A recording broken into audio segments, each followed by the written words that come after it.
17वां स्थापना दिवस नैतिक पार्टी का विश्वास है श्री राम में और संविधान में। एक ऐसी पार्टी है जो श्री राम में विश्वास करती है, उनके आदर्शों पर, और संविधान के मूल्यों पर विश्वास करती है, संविधान की नैतिकता विश्वास करती है।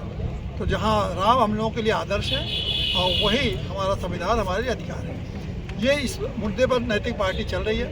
हम लोगों ने 23 जनवरी को आवेदन पत्र दिया कि हम लोग अपना स्थापना दिवस मना रहे हैं, हर साल मनाते हैं, और इस पर कोई कार्रवाई नहीं हुई।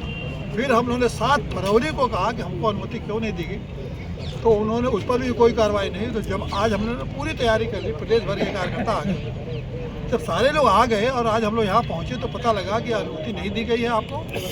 हम लोग को कोई सूचना अनुमति के बारे में नहीं दी गई कि या खारिज करने की कोई सूचना दी गई, तो हम लोग तो बहुत चक्के रह गए।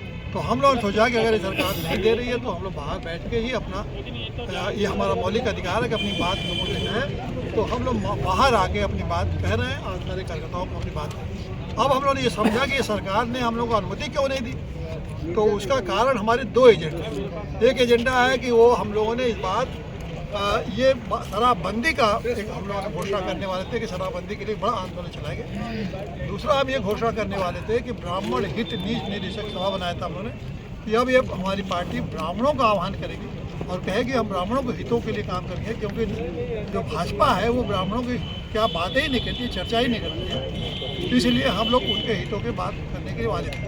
हमको लगता है ये दोनों बातों से जो योगी की सरकार है उसको बिल्कुल अच्छा नहीं लगा और कहा कि अगर इनको हम अनुमति देंगे तो ये मामला आगे बढ़ेगा, प्रदेश भर का संदेश जाएगा, तो इस नाते नहीं दिया। अब ये है कि मैं इस दोनों बातें बता दूं कि शराब उत्तर प्रदेश की जो सरकार है 42,000 करोड़ रुपया देती है, कमाती है शराब। ये देश की सबसे बड़ी राजधानी बन चुकी है शराब के माने में। गाँव तो शराब का ठेका खुला गया, यहाँ तक महिलाओं को भी इन्होंने 8,000 महिलाओं को शराब चलाने का लाइसेंस दिया है ये योगी सरकार ने। तो ये और लाखों लोग इसे मर रहे हैं, गरीब लोग परेशान हो रहे हैं और औरतों का तो जीवन ही बर्बाद हो रहा है। फिर भी ये सरकार को क्यों नहीं देख रहा है, जबकि इन्हीं की सरकार मध्य प्रदेश में सरकार बंदी 16 जिलों में शराबबंदी कर चुकी है, लेकिन उत्तर प्रदेश में शराब की कमाई से सरकार चलती है। दूसरा ये है कि योगी जी को एक नशा हो गया है कि अब धर्म का भी नशा, शराब का नशा तो फैलाया उन्होंने, अब वो धर्म का नशा फैला। और धर्म का नशा का मतलब धर्म सभी धार्मिक है, कोई ऐसा है जो धार्मिक नहीं है, सभी धार्मिक हैं, लेकिन नशे में तो नहीं है धर्म के। योगी जी धर्म का नशा फैला और धर्म का नशा फैलाने के लिए में जाके आइए आइए आइए, और नशे में लोगों को हालत हुआ कि 42-45 करोड़ लोग वहाँ पहुँच गए और व्यवस्था 10 करोड़ की नहीं, इतने लोग अपनी जान दे दिए।